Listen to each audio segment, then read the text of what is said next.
नमस्कार, मेरा नाम है राजीव कुरुजा JNRKV और मैं हूं इस वक्त एडवोकेट प्रदीप नंबियार जी के साथ। प्रदीप जी नमस्कार। नमस्कार सर, नमस्कार। और प्रदीप जी और मैं, हम दोनों कहाँ हैं? नेशन नाउ पर। और नेशन नाउ कहाँ है? हमेशा हमेशा आपके साथ जी। आप सब लोगों को जय हिंद, जय महाराष्ट्र, जय भवानी, जय Shivaji, Vande Mataram. Vande Mataram. Pradeep ji, so Mr. Devendra Fadnavis says that as far as he is concerned, he wants. Oh dear, this is going the wrong way.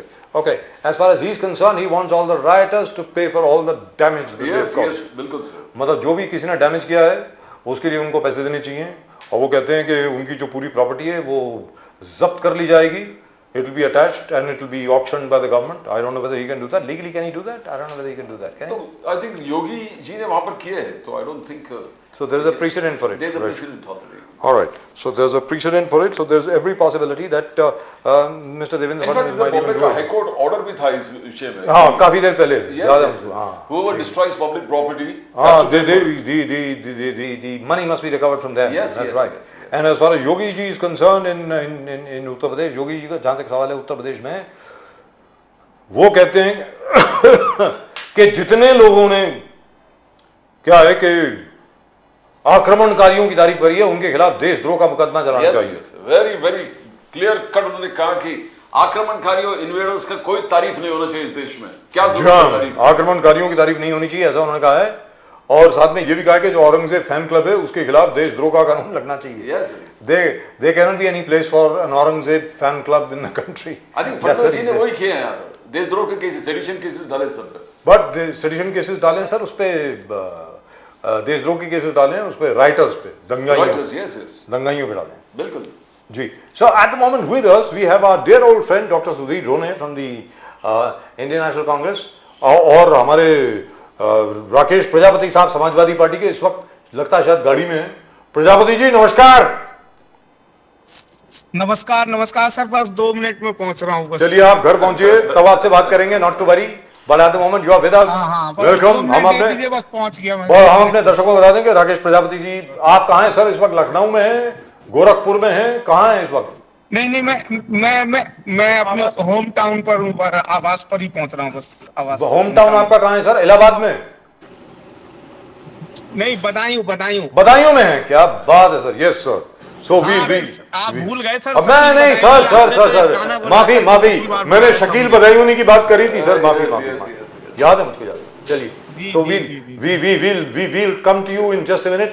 Not to worry sir, but you are on screen right now. Absolutely wonderful. So let's go across to Dr. Sudhir Rone. दोनों साहब पुराने समाजवादी इस वक्त कांग्रेस में. थोड़ा क्षमा चाहेंगे doctor ढोने. सो हमारे देवेंद्र फडणवीस साहब कहते हैं कि जिन लोगों ने पब्लिक प्रॉपर्टी और प्राइवेट प्रॉपर्टी डिस्ट्रॉय करी है, उनकी प्रॉपर्टी से स्टेट जो है वो रकम जब्त करेगी. सर अब यहां पर एक सवाल आता है कि जो लोग राइटिंग में इन्वॉल्व थे, मुझे नहीं लगता कि उनके पास कोई प्रॉपर्टी होगी भी. डॉक्टर ढोने, आप हमारे साथ हैं सर? हाँ सर, सुन रहा हूं मैं. तो वो अगर मान लीजिए जिसके पास अगर कोई प्रॉपर्टी नहीं है तो कहां से जब्त करेंगे सर? जरा बताएंगे आप इसका जरा सॉल्यूशन बताइए सर.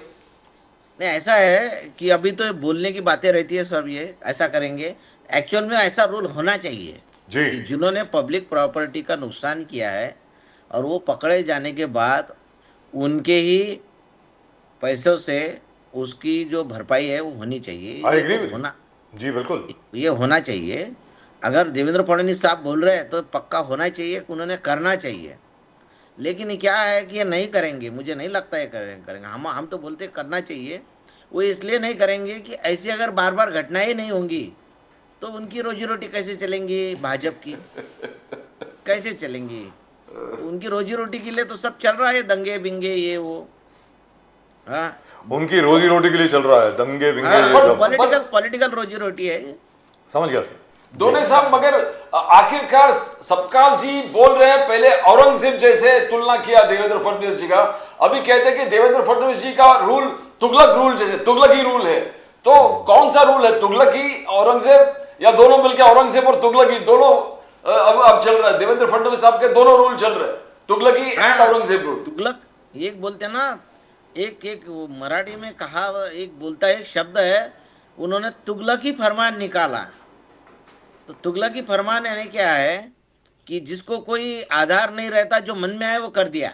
ये जो मन में आया इनजस्टिस कर दिया, जो मन में आया कर दिया, उसको कोई नियम में कायदे में बैठता नहीं। इस तरह से काम जो है तुगलक का काम था वो। और औरंगजेब का जो काम था वो अत्याचार करने का काम था। तो ये बराबर बोले सपकाळ साहब ने कि तुगलकी है, पहले औरंगजेब का बोला और बाद में औरंगजेब ने जिस तरह लोगों को तकलीफ दिए, उससे ज़्यादा तकलीफ देवेंद्र फडणवीस जी के राज में हो रही है। सर वो कैसे सर, जरा समझाइएगा प्लीज। अभी देखिए, ये वो तो उनकी पॉलिटिकल लड़ाई थी औरंगजेब की, शिवाजी महाराज के साथ, जी। संभाजी महाराज के साथ उनकी तो पॉलिटिकल लड़ाई थी। उनकी पॉलिटिकल लड़ाई में हिंदू सैनिक भी उनके, मिर्जा राजे भी उनके साथ में थे, और शिवाजी महाराज के साथ, संभाजी महाराज के साथ मुस्लिम लोग भी थे, मुस्लिम सैनिक भी थे। तो ये तो पॉलिटिकल लड़ाई थी। तो पॉलिटिकल लड़ाई लड़ते वक्त उनके वो जो पॉलिटिकल दुश्मन रहते थे, जो सत्ता की लड़ाई थी, तो इसलिए वो उनके खिलाफ में उन्होंने काम किया। वो धार्मिक लड़ाई नहीं थी। लेकिन आपको एक बात बताओ कि ये जो देवेंद्र फडणवीस साहब है, ये तो अभी धनंजय मुंडे के बारे में सब इतने, वो अंजलि रामानिया ने इतने प्रूफ दिए, सुरेश धस ने प्रूफ दिए, कागज पे आए, अधिकारियों ने बताया ऐसा ऐसा घोटाला हुआ। और वो जो वाल्मीकि कराड़ से बात किए, वो लोगों ने जिन्होंने मारा, और वाल्मीकि कराड़ ने उस वक्त धनंजय मुंडे से बात किए थे उसी वक्त। तो इतने सब प्रूफ होने के बाद में भी उनको कब जब निकाला कि जब वो महाराष्ट्र में वो जो फोटो रिलीज हुए, वीडियो रिलीज हुए, महाराष्ट्र में बहुत लोगों में रोष उत्पन्न हो गया, तब उन्होंने उनको मंत्रिमंडल से निकाला। तो वो सब लोगों को बचाने का काम करते हैं वो जितने भी। अभी देखिए वो माणिकराव कोकाटे जब राहुल गांधी पे आए, जब सुनील केदार पे, तो तुरंत उनकी सदस्यता रद्द किए, उनका बंगला खाली कर दिए। और माणिकराव कोकाटे को तो बहुत चांस पे चांस दे रहे हो। वो तो ये उनके लोगों को बचाने का काम कर रहे हैं, और लोग मर रहे हैं।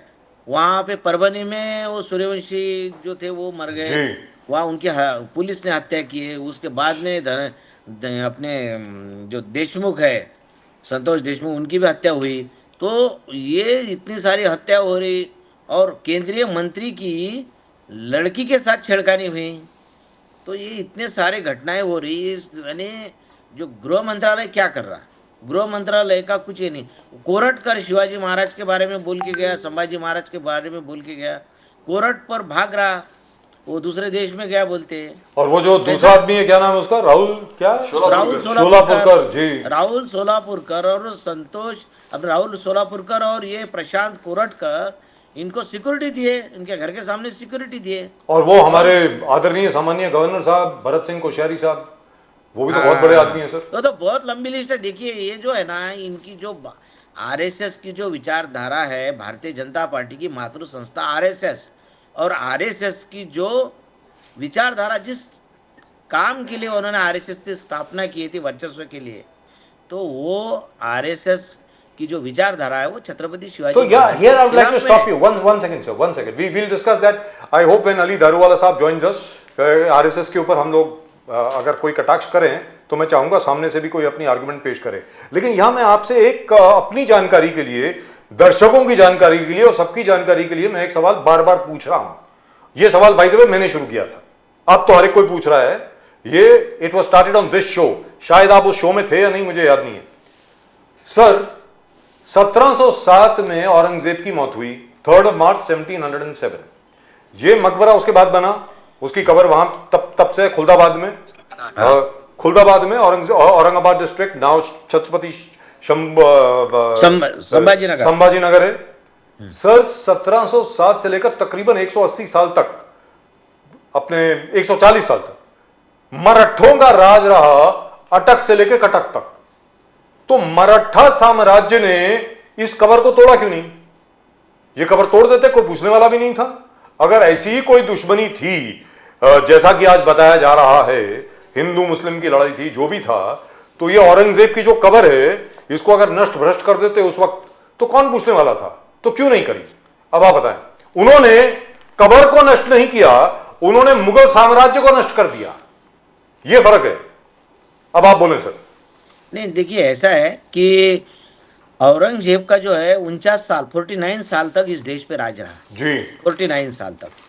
तो औरंगजेब 49 साल तक इस देश में एज ए हुक्मरान करके बने रहे, और इतना वो पूरे देश में उनका राज था।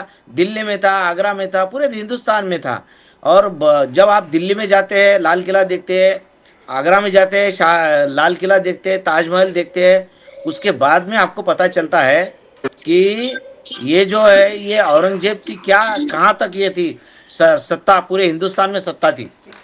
तो इतना सब ये होने के बाद में जब औरंगजेब जो है वो महाराष्ट्र के औरंगाबाद में, खुलताबाद में उनकी कब्र खोदी गई। जी तो 27 साल तक वो महाराष्ट्र में रहे, महाराष्ट्र से निकल ही नहीं पाए, क्योंकि मराठों ने उनको वहीं पे दफना दिए। जी उनको 27 साल तक महाराष्ट्र में उनको रुकना पड़ा, क्योंकि मराठे उनके सामने हारे नहीं, उन्होंने लड़ाई चालू रखी। तो ये मराठों के चक्कर में, महाराष्ट्र के चक्कर में बाकी हिंदुस्तान रह गया। तो ये जो कब्र है औरंगजेब की कब्र, ये मराठों के शौर्य की प्रतीक है। जी कि आप जब दिल्ली जाएंगे, आप आगरा जाएंगे, औरंगजेब का इतिहास पूछेंगे तो तब लगता है कि अरे ये दिल्ली में औरंगजेब, आगरा में औरंगजेब, अरे अपने महाराष्ट्र में तो उसकी कब्र है, क्या बात है, वो यहाँ क्यों नहीं रहा, दिल्ली में क्यों नहीं रहा, दिल्ली तो देश की राजधानी है। तो मालूम पड़ता है कि वो निकल नहीं पाया, उसकी जो इच्छा थी कि पूरे देश पे कब्जा करना, महाराष्ट्र से निकल नहीं पाया, मराठों ने उसको यहीं पे जकड़ लिया। तो ये मराठों के शौर्य का प्रतीक है कि जो हिंदुस्तान पे राज करता था उसको यहीं पे दफना दिया मराठों ने। वो मर गए, उनकी इससे उनकी उम्र के वजह से मर गए, लेकिन वो यहीं पे रुकना पड़ा उनको, क्योंकि उनको जीती हासिल नहीं हुई यहाँ पे पूरी। दुरुस्त बात। तो कहने का मतलब ये हुआ, आप ये कहना चाह रहे हैं, कहने का मतलब ये हुआ कि औरंगजेब की जो कब्र है, औरंगजेब का जो मकबरा है, वो वास्तविकता में मराठों का एक विजय स्तंभ है। कहने का मतलब ये हुआ। देखिए, तुकाराम महाराज के जो वंशज है, जी तुकाराम महाराज के जो वंशज है सदानंद मोरे जी, तो उन्होंने भी बोला, वो बड़े लेखक है, बड़े विचारवंत है, उन्होंने भी बोले कि मराठों के शौर्य का प्रतीक है। उसके बाद में आपको बताओ, उसके बाद में ये जो है उद्धव ठाकरे साहब ने भी बोला कि ये मराठों के शौर्य का प्रतीक है। और मराठा सेवा संघ जो मराठा समाज का संगठन है, जो सभी ओबीसी को, बाकी समाज को लेके साथ में लेके चलता है, आरएसएस के खिलाफ वाला संगठन है।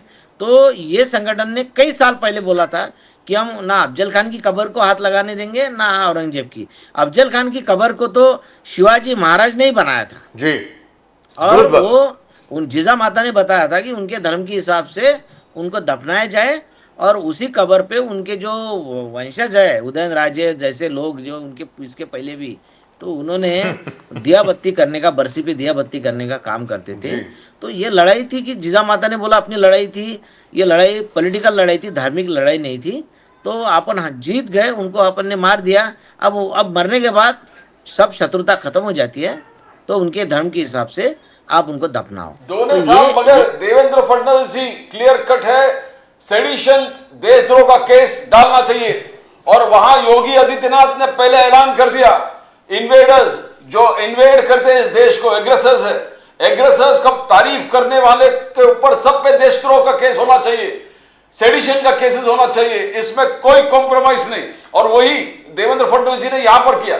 फडणवीस साहब ने पहले भी बोला था, रॉयट्स होने से पहले भी, ये देशद्रोह है, औरंगजेब का तारीफ करना इनका कोई हक नहीं बनता महाराष्ट्र में रहने का। तो बिल्कुल बराबर, यहाँ पर क्लियर कट है। हाँ, ये देशद्रोह का है, क्लियर कट, सरकार का विचार क्लियर है, नहीं सहेंगे ये सब। नहीं ठीक है, ये औरंगजेब की तारीफ करना देशद्रोह है, ये हम ठीक है, हम ये मान लेते हैं कि देशद्रोह है, तो जो तारीफ करेगा उन पे देशद्रोह का गुनाह दाखिल कर दो। लेकिन जिन्होंने संभाजी महाराज का अपमान किया, शिवाजी महाराज का अपमान किया, वो देशद्रोह नहीं है।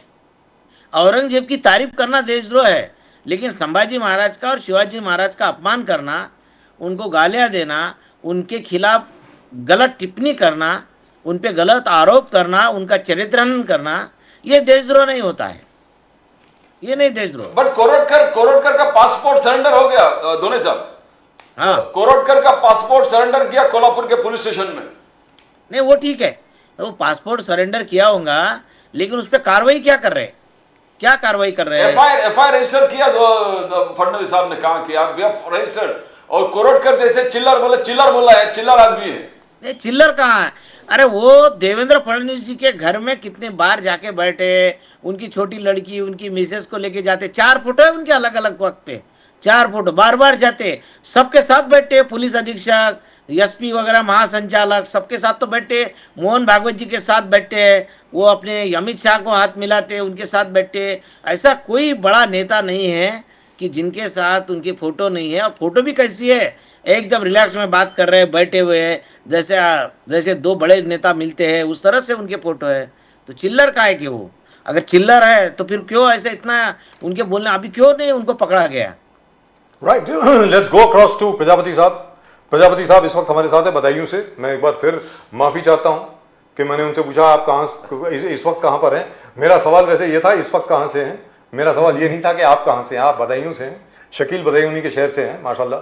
लेकिन जी सर ये बताएं, आज जो आदरणीय सम्माननीय देश के सबसे प्रबल, सबसे ताकतवर और क्या क्या कहेंगे उनको, प्रधानमंत्री पद के सबसे बड़े दावेदार, आपके चहीते लीडर यानी योगी आदित्यनाथ जी, मुख्यमंत्री उत्तर प्रदेश के, उन्होंने आज ये कहा है कि कोई भी अगर आक्रमणकारियों की तारीफ करेगा तो उसके ऊपर देशद्रोह का कानून लगना चाहिए, ऐसा उन्होंने कहा है। और साथ में यह भी कहा है कि ये श्री राम की सरकार है। कुछ कहना चाहेंगे सर प्रजापति साहब उनके बारे में?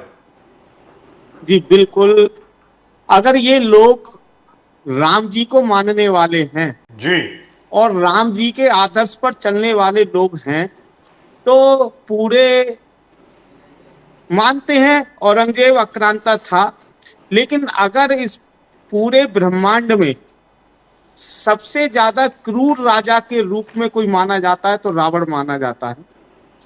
और जब रावण का वध हो जाता है, रावण मर जाता है, तो प्रभु श्री राम अपने छोटे भाई लक्ष्मण से कहते हैं, आदेश देते हैं कि जाओ और रावण की कुछ अच्छाइयां लेकर के आओ, रावण से कुछ शिक्षा लेकर के आओ। यानी कि रावण जो देश नहीं, पूरे ब्रह्मांड का, पूरे त्रेता युग, द्वापर युग, सतयुग, कलयुग सबसे ज्यादा क्रूर राजा था। उसमें भी इसका मतलब प्रभु राम जी ये मानते थे कि उसमें कुछ अच्छाइयां हैं जी। इसीलिए तो राम जी कहते हैं लक्ष्मण से जाओ और उससे कुछ अच्छाइयां लेकर के आओ, उससे ज्ञान प्राप्त करके आओ, वो मरा है व्यक्ति बहुत ज्ञानी है। ठीक इसी प्रकार से मैं मानता हूं, पहले कह चुका हूं, औरंगजेब आक्रांता था, लेकिन औरंगजेब जजिया कर लेता था, लेकिन ब्राह्मणों से क्यों नहीं लेता था? अरे उसने सती प्रथा जैसी एक प्रथा का विरोध भी किया था। अरे उसके अंदर कुछ तो अच्छाइयां थी। तो ये लोग केवल और केवल धर्म की चाशनी में डुबो करके लोगों को मारना चाहते हैं, लोगों के दिलों में नफरत करना चाहते हैं, इस देश की अच्छी माहौल को बिगाड़ना चाहते हैं। और आप सीधे कहिए, अभी मैं सुन रहा था, हमारे साथी बैठे हुए हैं, वो सही कह रहे थे कि भाजपा जो है, जितने ज्यादा लोग मरेंगे, भाजपा जितने लोग धार्मिक विवाद होंगे, भाजपा जितने लोगों के दिलों में ज्यादा नफरत फैलाएगी, उतनी ही भाजपा जो है खुश होती है, भाजपा के नेता खुश होते हैं। और भाजपा में मैंने तो कई बार कहा है कि आज भाजपा में होड़ मच गई है कि मैं ज्यादा नफरती बयान दे सकता हूं या तू ज्यादा नफरती बयान दे सकता है। आगे निकलने की होड़ मची हुई है। कोई आतंकवादी बोलता है, कोई मुल्ले बोलता है, कोई कठमुल्ले बोलता है, कोई कटुआ बोलता है, ना जाने किस तरीके के बयान इस देश के अंदर दिए जा रहे हैं, जो कि इस देश के धर्मनिरपेक्षता के लिए सही नहीं है। भारत धर्मनिरपेक्ष देश है और धर्मनिरपेक्ष देश रहेगा, ये समझने की जरूरत है भाजपा के लोगों को। नहीं तो इस देश से अच्छी अच्छी पार्टियां आई थी, अच्छी अच्छी पार्टियां इस देश से नेस्ता नाबूद हो गई, वही स्थिति भारतीय जनता पार्टी की होगी। दूसरी बात मैं ये कहना चाहता हूँ, बोलिए कि इस देश के अंदर बहुत सारे मुद्दे हैं। अभी हमारे ये भारतीय जनता पार्टी के लोग क्या करते हैं, ये देखने की जरूरत है। पुरानी पेंशन ओल्ड पेंशन स्कीम, अब वो अटल बिहारी वाजपेयी जो आज चले गए, मैं उनका पहले सम्मान किया करता था, लेकिन जिस दिन से उन्होंने ओपीएस को नकारा, ओपीएस को हटाया, करोड़ों कर्मचारियों की पुरानी पेंशन बंद की, उनका सम्मान खत्म हुआ मेरे दिल से। और ये 20 साल इन्होंने एनपीएस ओपीएस खत्म करके एनपीएस लाए थे, एनपीएस के बाद अब 25 में यूपीएस लेकर के आए हैं। अगर इन्हें एनपीएस भी इतनी अच्छी है, यूपीएस ही इतनी अच्छी है, तो मैं चैलेंज देना चाहता हूं भारतीय जनता पार्टी के नेताओं को, भारतीय जनता पार्टी के सांसदों को, भारतीय जनता पार्टी के प्रधानमंत्री को, भारतीय जनता पार्टी के गृह मंत्री को, भारतीय जनता पार्टी के जो है सभी मुख्यमंत्रियों को, सबसे पहले वो अपनी पुरानी पेंशन छोड़ें और यूपीएस या एनपीएस में से कोई एक चूज करें। तब मानेंगे कहाँ एनपीएस अच्छी है, तब मानेंगे यूपीएस अच्छी है। हमें कर्मचारियों को ओपीएस चाहिए, हुबहू चाहिए, वही चाहिए। ये देश के अंदर बहुत सारी समस्याएं।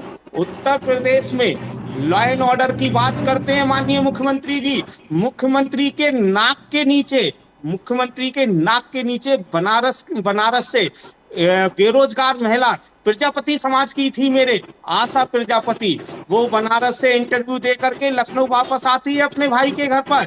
लखनऊ में आने पर उस आशा प्रजापति की लखनऊ में योगी जी के नाक के नीचे, डीजीपी के नाक के नीचे जो है उसका सामूहिक बलात्कार किया जाता है टेम्पो चलाने वाले द्वारा, और सामूहिक बलात्कार के बाद उसकी हत्या कर दी जाती है। और अफसोस की बात यह है कि इस हत्या और बलात्कार के केस में अभी तक उस परिवार को 1 रुपए की मदद नहीं दी गई है। ये 1 रुपए की आर्थिक सहायता नहीं दी गई है। उसके परिवार को सरकारी नौकरी कब मिलेगी, उसके परिवार को आर्थिक संरक्षण कब मिलेगा। यहीं पर इस प्रदेश के अंदर बहुत से लोग ऐसे हुए हैं जो जातियों को देख करके उन्हें आर्थिक सहायता प्रदान की जाती है, आर्थिक मदद की जाती है, सरकारी नौकरियां दी जाती हैं। तो ये सरकार संवेदनशील सरकार है, संवेदनहीन सरकार है। लोगों की संवेदनाओं से कोई इन्हें मतलब नहीं है। संवेदनाओं के साथ खिलवाड़ करने का काम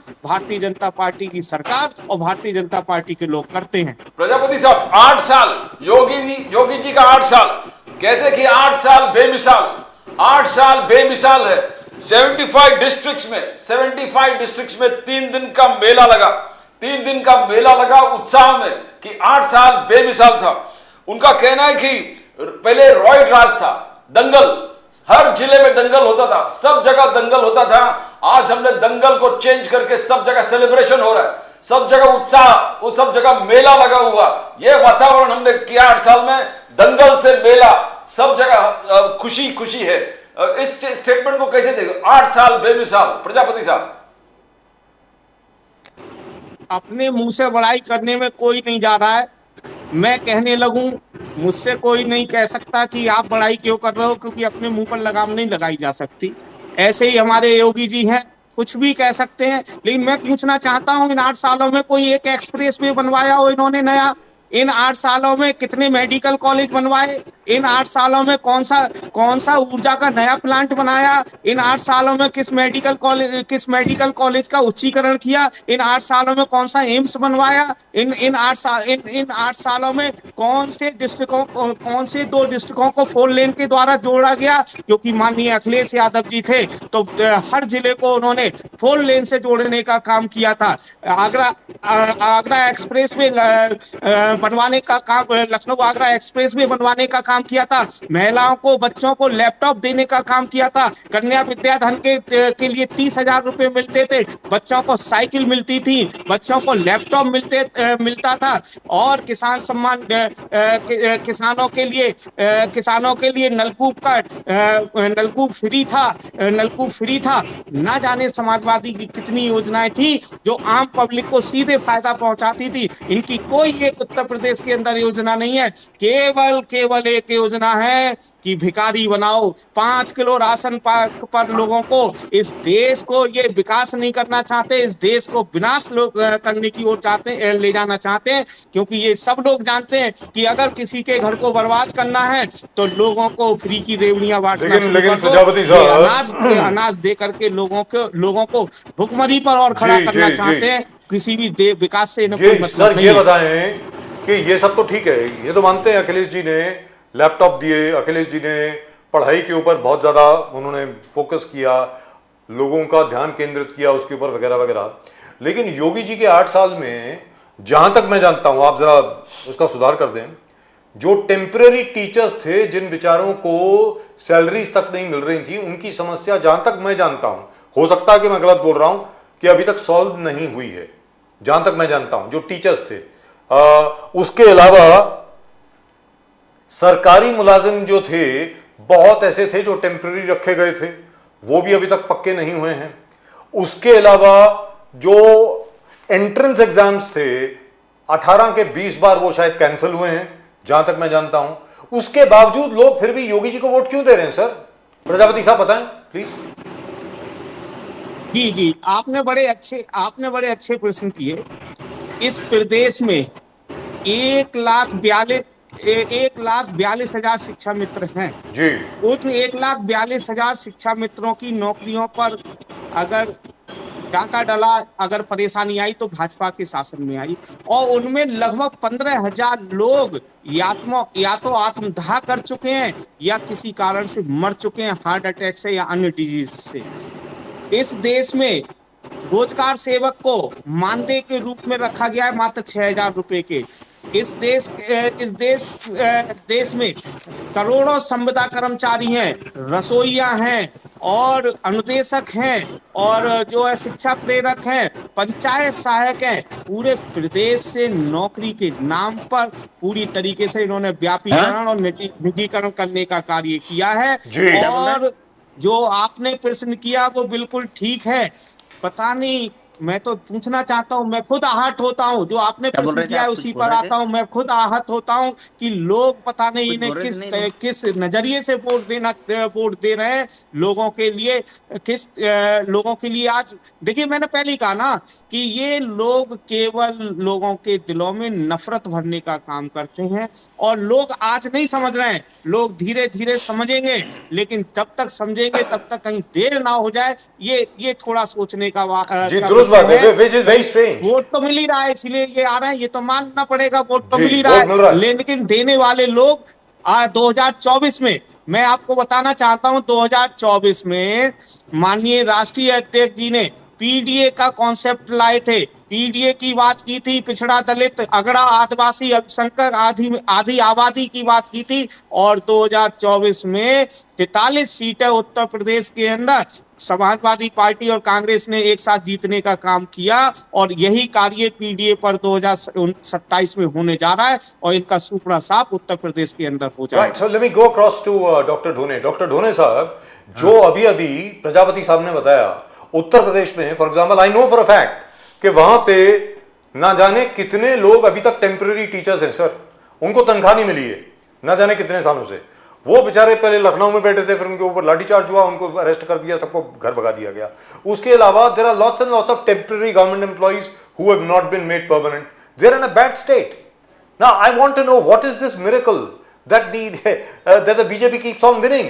मतलब भारतीय जनता पार्टी फिर भी जीतती रहती है सर। मतलब महाराष्ट्र में तो हम समझ सकते हैं, महाराष्ट्र में मैं मान सकता हूं, जहां तक आप लोगों का सवाल है, आप लोग जरा ओवर कॉन्फिडेंट हो गए। जो अभी अभी इन्होंने बताया 2024 के लोकसभा के इलेक्शन के बाद इतनी बढ़िया आपकी परफॉर्मेंस रही, आपने कहा भाई ठीक है अब तो state election will be a cake walk, तो ये लोग लड़की बहन योजना लेकर के आ गए। तो मेरा ये कहना है सर कि क्या हमारी जनता जो है उनको समझ में नहीं आ रहा कि क्या हो रहा है? आप बताएं सर, जो जैसा आप बता रहे हैं और जैसा समाजवादी पार्टी के लोग बता रहे हैं, कांग्रेस के लोग बता रहे हैं, अगर ऐसी बात है तो फिर भी बीजेपी क्यों जीतती है सर, ये बताइए sir. Your phone is on mute. नहीं, फोन म्यूट नहीं मेरा। अभी ठीक है सर, बोलिए बोलिए सर। ठीक है। नहीं, ऐसा है सर कि भारतीय जनता पार्टी जो है, इसको क्या बोलते थे लोग पहले, पूरे हिंदुस्तान के लोग बोलते थे कि ये सेठ जी और भट्ट जी की पार्टी है। जी तो यानी व्यापारियों की और ब्राह्मण समाज की पार्टी है, ऐसा मानना था लोगों का। जी था। तो उनके हितों के लिए ये पार्टी काम कर रही है, ऐसा अभी भी। वो विचारधारा से भटके नहीं है सर वो इनके विचारधारा से भटके नहीं हुए, उनका विचार बराबर उनका चल रहा। जिनके लिए उन्होंने पार्टी की स्थापना की है, आरएसएस की स्थापना की है, भारतीय जनता पार्टी की स्थापना की है, उनके हितों के लिए बराबर काम कर रहे हैं। लेकिन बाकी लोग जो है बेगानी शादी में अब्दुल्ला दीवाना बन के उनके साथ जुड़ रहे हैं, जो जिनके लिए वो काम ही नहीं कर रहे हैं, वो उन्होंने क्या किया कि अब देखिए कि ऐसा जमेगा नहीं, तो सिर्फ ये शेठ जी और भट्ट जी को लेके तो जमता नहीं, तो उन्होंने फिर हिंदुत्व की बात की है। अब हिंदुत्व के बाद अब सनातन पे आ गए, तो ये ऐसा दिखाते माहौल करते हैं कि मुसलमानों का बहुत डर है, मुसलमानों की आबादी बढ़ रही है, धीरे धीरे वो अपने पे कब्जा कर लेंगे, अपने सुरक्षित ही नहीं रहेंगे, तो फिर कहाँ अपने बहू बेटियों का क्या होगा, अपन अपने को गुलाम बनाएंगे, इस तरह से की बात करके नफरत फैला के वो फुकट में वोट लेना चाहते हैं बगैर कुछ काम किए, जनता को ब्लैकमेल करके, जनता के दिल में डर पैदा करके ये करना चाहते हैं। और देखिए वो भला कर रहे हैं उद्योगपतियों का, उन्होंने जो ये टैक्स, कारपोरेट टैक्स रहता वो बढ़ाया नहीं, वो घटाया है। और इसके बाद गरीब लोगों पे इतना टैक्स बढ़ा रहे हैं कि हर चीज़ पे टैक्स लग रहा है। और अगर तो आपके खाते में बैलेंस नहीं है, मिनिमम बैलेंस, तो गरीबों के खाते में बैलेंस रहता ही नहीं है, तो बैलेंस नहीं है तो उसके खाते से बहुत पैसे वो काट ले रहे हैं। एक बैंक ने 273 करोड़ एक साल में काट ली स्टेट बैंक ने, तो ये ऐसे गरीबों से काट रहे हैं। रेलवे में सब सहूलतें बंद कर दिए और प्रीमियम तत्काल, उसके बाद और तत्काल, तो ऐसे वो लोगों से लूटने का काम चल रहा है। और जहाँ तक आपने बताया कि कर्मचारियों की, तो ये जो ओल्ड पेंशन स्कीम थी, ये ओल्ड पेंशन स्कीम बंद किसने की है? अटल जी की सरकार ने। वो 2004 में दिसंबर में उन्होंने बंद कर दिए। नवंबर में उन्होंने वो, दिसंबर में गैजेट निकला था, दिसंबर 2004 में, तो वो गैजेट निकाल के अटल जी की सरकार थी, उन्होंने ओल्ड पेंशन बंद कर दिए। उसके बाद मैंने देखा है राज्यसभा में, मैंने देखे सवाल 5 बार सवाल पूछा राज्यसभा में, और लोकसभा में 5 बार सवाल पूछा है, तो ये 10वीं बार इनके सरकार का जवाब था कि हम ओल्ड पेंशन स्कीम लागू नहीं करेंगे। सर तो 10 साल आपकी सरकार थी प्रदीप जी, 1 मिनट, अरे उसके बाद 10 साल आपकी सरकार थी, आप लागू कर देते उसको, व्हाट स्टॉप यू? देखिए सर ऐसा है, आपके पास थे ना एक बहुत बढ़िया, एक मेरी बात सुन ले सर मेरी बात सुन ले सर, सच बोलना बहुत जरूरी है यहाँ पे। We take all side sir, you know we are a very fair channel, we do not take sides, you know that quite well. आपके साथ एक थे ना बड़े खास आपके, पी चिदम्बरम साहब, sometimes I wonder weather he was a BJP finance minister और अ कांग्रेस फाइनेंस मिनिस्टर। अब आप बोलें सर, बोलिए सर प्लीज। नहीं ठीक है, देखिए जब तक बच्चा रोता नहीं, माँ भी उसको दूध नहीं पिलाती जी। तो जब बच्चे ने रोना शुरू कर दिया कि ये डिसीजन गलत है, उसके बाद कांग्रेस ने निर्णय लिया कि जहां पे कांग्रेस की सरकार है वहां पे ओल्ड पेंशन स्कीम लागू कर रही है जी। तो ये तो लोगों का काम था कि जो सरकार ने निर्णय लिया वो गलत है, और लोगों को जब लगा कि अपने नुकसान हो रहा है, लोग रास्ते पे आए, तो उसके बाद में कांग्रेस की सरकार, कांग्रेस ने दोनों सपकाल जी ने एक फैक्ट फाइंडिंग कमेटी बना दिया। Fact finding committee, Nagpur riots, Nagpur Aurangzeb riots किस लिए हो गया, और एक कमेटी जाके लोकल से बात करेंगे, एग्जैक्ट इंफॉर्मेशन निकालेंगे वहां से क्यों हो गया। बिकॉज आपका कहना है कि कॉन्स्पिरेसी है, ये पूरे महाराष्ट्र में कभी नहीं हुआ, यहां पर क्यों हुआ, नागपुर में क्यों हुआ। बट फडणवीस जी का आरोप है कि आपके इस कमेटी में एक व्यक्ति वो है जो रॉयट्स में, जिसको ऑलरेडी इंप्लीकेट किया गया है, रॉयट्स में ऑलरेडी इंप्लीकेट कर दिया है, ऐसे लोग को लेके आप फैक्ट फाइंडिंग कमेटी बनाए। तो कौन सा कमेटी क्या न्याय दे पाएंगे, और आपके खुद के कमेटी का रिपोर्ट ठीक नहीं होगा। नहीं सर ऐसा है, सुनिए, जिन पे आरोप किया है सर, जी बोलिए सर, जिन पे आरोप किया है, जिन पे आरोप किया भारतीय जनता पार्टी ने, वो साजिद खान पठान जो है मेरे ही शहर के एमएलए है, अकोला के एमएलए है, तो उन पे आरोप किया है, उनको बोले कि दंगे का मुख्य आरोपी है। लेकिन हकीकत ऐसी है कि अगर वो मुसलमानों के वोटों पे नहीं जीते हैं साजिद पठान, वो सिर्फ मुसलमानों के वोट अगर उनको मिलते हैं तो जीत नहीं सकते, हिंदुओं ने वोट दिया उनको। और ये दंगा कब का है, 1 साल पहले का हुआ, और उसके बाद 1 साल के बाद विधानसभा का इलेक्शन हुआ, और हिंदू एरिया में उनको वोट मिले, हिंदू लोगों ने वोट दिए, और जब वो एमएलए बने तो उन्होंने देखिए क्या बोले कि ये राजेश्वर मंदिर है हमारे अकोला शहर का, ये राजेश्वर मंदिर के लिए आप उसको बी ग्रेड का जो है, बी दर्जे का पर्यटन स्थल घोषित करो, उसका सुशोभीकरण करो, गजानन महाराज के नाम से आप अकोला से मुंबई या पुणे रेलवे चालू करो। तो ये ऐसे किया, तो वो सेकुलर आदमी है साजिद खान पठान। उन पे आरोप इसलिए लग रहा था कि देखिए वो पिछले 2019 के चुनाव में सिर्फ 2500 वोटों से हारे थे साजिद खान पठान, तो बीजेपी की उनके साथ लड़ाई थी। बीजेपी को मालूम था कि अब इनको ही टिकट मिलेगा क्योंककि 2500 वोटों से हारे हुए हैं, तो उनको बदनाम करने के लिए वो किया था। वो वाकया मैं आपको बताता हूँ क्या हुआ था।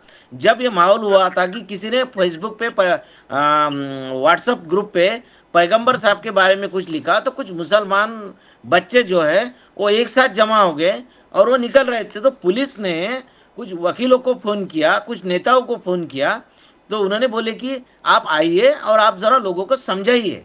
तो ये साजिद खान पठान लीडर है, मुस्लिम समाज के भी लीडर है, कांग्रेस के भी लीडर है, तो उनको बुलाया, कुछ वकीलों को बुलाया और उनको बुला के बोले कि आप ज़रा इनको लोगों को शांत करो और समझाओ। तो इसीलिए वो गए थे, वो कोई दंगा भड़काने के लिए नहीं गए थे। तो ये होने के बाद अच्छा, ये लोगों को सब जनता को ये बात मालूम थी। एक साल पहले दंगा हुआ, उसके बाद एक साल के बाद विधानसभा का चुनाव हुआ। आप निकाल लीजिए रिकॉर्ड कि हिंदुओं ने, अगर वो दंगा ये रहता था साजिद पठान या वो दंगा करने वाला नेता रहता था, इंसान रहता था, तो हिंदू लोग उसको वोट नहीं देते थे। तो अच्छा सर, ये तो बात हो गई। पार्टी ने नहीं सुनिए, भारतीय जनता पार्टी ने साजिद खान पठान को बदनाम इसलिए किया कि उनको एक सीट जीतना था और इस बहाने पूरे कांग्रेस को बदनाम करना था जी। सोशल मीडिया ने क्या किया, अभी साजिद पठान का फोटो और राहुल गांधी का फोटो एक साथ हाथ में हाथ मिला के जा रहे हैं। यानी उनका कहना है कि ये दंगे का आरोपी है और राहुल गांधी भी उसको साथ में लेके चलता है। सर लेकिन मैं आपसे एक चीज पूछना चाहता हूं सर, ये तो बड़ी पुरानी बात है, ऐसी कोई बात नहीं है। बाय नाउ एवरीबडी नोज दीस टैक्टिक्स, किस प्रकार ये कैंपेन बनती है, कैसे। अभी प्रजापति साहब ने जो बोला, जरा ध्यान से सुने, मैं आपसे वही सवाल बाद में आपसे पूछता हूं। सर इतनी ज्यादा त्रुटियां हैं हर सरकार में भारतीय जनता पार्टी की। जो ओल्ड पेंशन स्कीम है वो लागू नहीं हुई, न्यू पेंशन स्कीम के हिसाब से लोग बड़े परेशान हैं। डोने साहब आप खुद बोलते हैं, डोने साहब आपने ये भी बताया कि इतने लोग जो हैं who have not been made permanent, अभी महाराष्ट्र में भी आज तक टीचर्स का मैटर चल रहा है, और तो और छोड़िए एमएसआरटीसी का भी मैटर चल रहा है, अभी तक ठीक नहीं हुआ। स्टूडेंट्स में एडमिशन का मैटर चल रहा है हर जगह महाराष्ट्र में, जैसे उत्तर प्रदेश में चल रहा है। उसके बावजूद अगर लोग फिर भी भारतीय जनता पार्टी को वोट दे रहे हैं, इसका मतलब आपकी कैंपेन में कुछ कमी रह गई है sir. You are not able to campaign properly. आपको जिस प्रकार कैंपेन करनी चाहिए, जैसे फॉर एग्जाम्पल ये अभी जो आपने मुझे बात बताई प्रदीप जी और मुझको और हमारे दर्शकों को साजिद खान पठान के बारे में, सर ये बात तो हर जगह वायरल होनी चाहिए कि ये तो वही आदमी है जिसने दंगा रोका।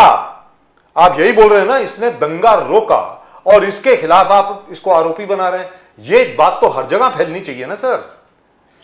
मतलब आपकी तरफ से अपनी पब्लिसिटी में बहुत कमी रह गई है, कहने का मतलब ये हुआ। अब आप बोलें ढोने साहब प्लीज। नहीं, हकीकत है, देखिए ऐसा है कि ये हकीकत है कि हमारे में कुछ कमियां हैं कांग्रेस में, पब्लिसिटी हम करते नहीं। अभी ये साजिद खान पठान ने, देखिए साजिद खान पठान को तो ऐसे बताते कि ये बहुत कट्टर है, कट्टरपंथी है, ये सिर्फ मुसलमानों की बात करता है। उन्होंने आज तक विधानसभा में मुसलमानों की बात नहीं की है, सब विकास के मुद्दे बोले हैं। और इस अकोला शहर में, जिले में जो हिंदुओं की भावना है गजानन महाराज के प्रति या राजेश्वर मंदिर के प्रति, उनकी भावनाओं को उन्होंने विधानसभा में उठाया है। वो इनकी लोगों की जो बात थी, लोगों के दिल में जो बात थी, वो उन्होंने विधानसभा में उठाई। आपको एक बात बताता हूँ कि ये जो है, उन्होंने अभी जो भूमिगत गटार योजना जो है, पाइपलाइन, अंडरग्राउंड पाइपलाइन, ये जो है इसके लिए आवाज उठाई, एक लक्ष्यवेदी उन्होंने विधानसभा में लिए। लेकिन भारतीय जनता पार्टी ने क्या किया, वो लक्ष्यवेदी में दूसरा बीजेपी का एमएलए सावरकर वो शामिल हो गए, और वो शामिल होने के बाद में उन्होंने पब्लिसिटी ऐसी की कि वो लक्ष्यवेदी उन्होंने उठाई थी। हालांकि हकीकत में ऐसा है कि वो लक्ष्यवेदी साजिद खान पठान ने उठाई थी, लेकिन बीजेपी ने ऐसा माहौल किया कि वो बीजेपी के एमएलए ने उठाई। तो ये ऐसे चोरी करने वाले लोग हैं भारतीय जनता पार्टी के, और पब्लिसिटी करने में बहुत माहिर है। वो बोलते कि झूठ बोलो, बार बार बोलो, ताकत से झूठ बोलो तो लोगों को सच ले। गोबेल्स के जो है ना, गोबेल्स के वंशज है ये गोबेल्स। बार बार झूठ बोलोगे तो लोगों को सच्चे लगेगा, ऐसे लोग हैं।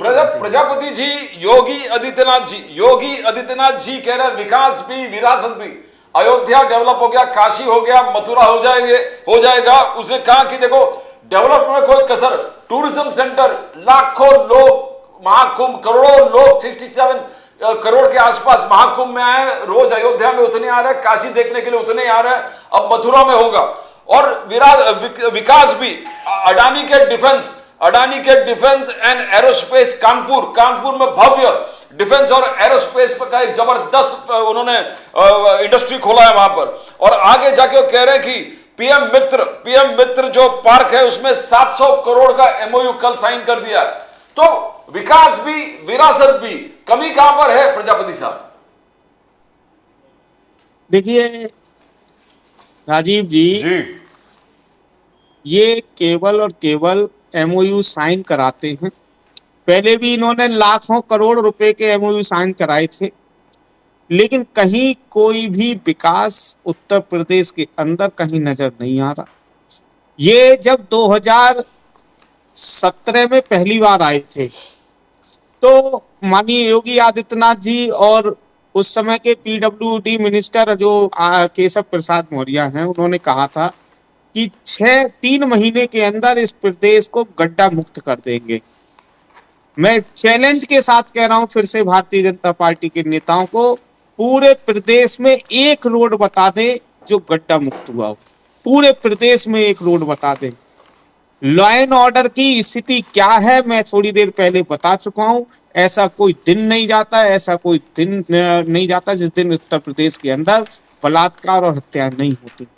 सांडों की स्थिति, गाय के जो सांड जी, है, जी, जी। सांडों की स्थिति इतनी खराब है कि किसान पूरे दिन और रात खेतों पर गुजारता है। और उत्तर प्रदेश के अंदर गारंटी के साथ मैं कह रहा हूं, कोई भी परिवार ऐसा नहीं बचा होगा, कोई भी घर ऐसा नहीं बचा होगा जिस घर में आज तक सांडों के एक्सीडेंट से किसी ना किसी की क्षति मृत्यु ना हुई हो। ऐसा मैं गारंटी के साथ कह रहा हूं।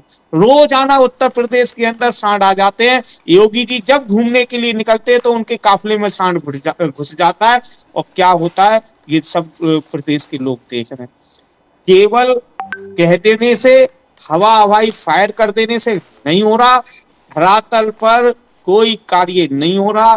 काशी और अयोध्या की ये बात कर रहे थे, अयोध्या के लोगों ने इन्हें 2024 में हरा करके भेजा था और वहां से अवधेश प्रसाद जी को जिता करके समाजवादी पार्टी के द्वारा भेजा गया था।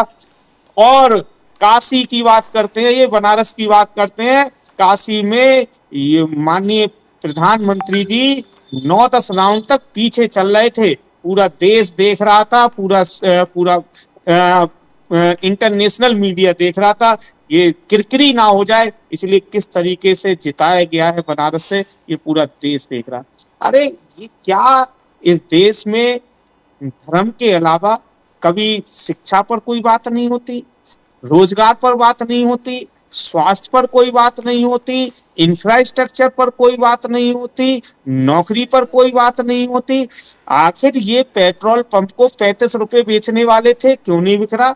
आखिर ये प्रत्येक भारतीय नागरिक को काला धन ला करके 15 लाख रुपए देना चाहते थे, क्यों नहीं आया? प्रजापति साहब, law and order, Yogi Adityanath BJP कहता है कि लॉ एंड ऑर्डर, पहले बोलिए हमारे राज से पहले आप देखिए मुख्तार अंसारी, फोटो आता था न्यूज़पेपर में रोज, मुख्तार अंसारी जीप के बोनेट पे बैठकर खुलेआम बंदूक लेके घूम रहे।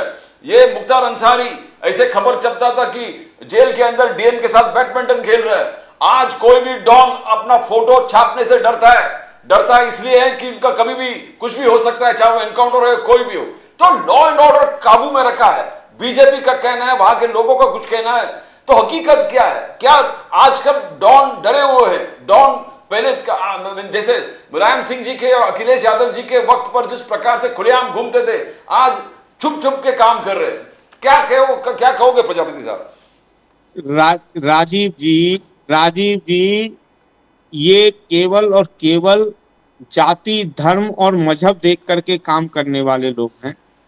जब माननीय राष्ट्रीय अध्यक्ष जी अखिलेश जी विधायक हुआ करते थे उत्तर प्रदेश के अंदर, सांसद बनने से पहले, तो माननीय सांसद जी ने एक लिस्ट पढ़ी थी विधानसभा के अंदर कि मुख्तार अंसारी पर तो करते हो, अफजल अंसारी पर करते हो, अतीक अहमद पर करते हो, तो ब्रजेश सिंह पर कब करोगे? और इन सिंह पर कैसे कब करोगे? उन सिंह पर कब करोगे? उन पांडे पर कब करोगे? उन शुक्ला पर कब करोगे? पूरी एक लिस्ट थी विधानसभा के अंदर, जिन पर इन लोगों से ज्यादा मुकदमे चल रहे थे, लेकिन ये नफरती सरकार है।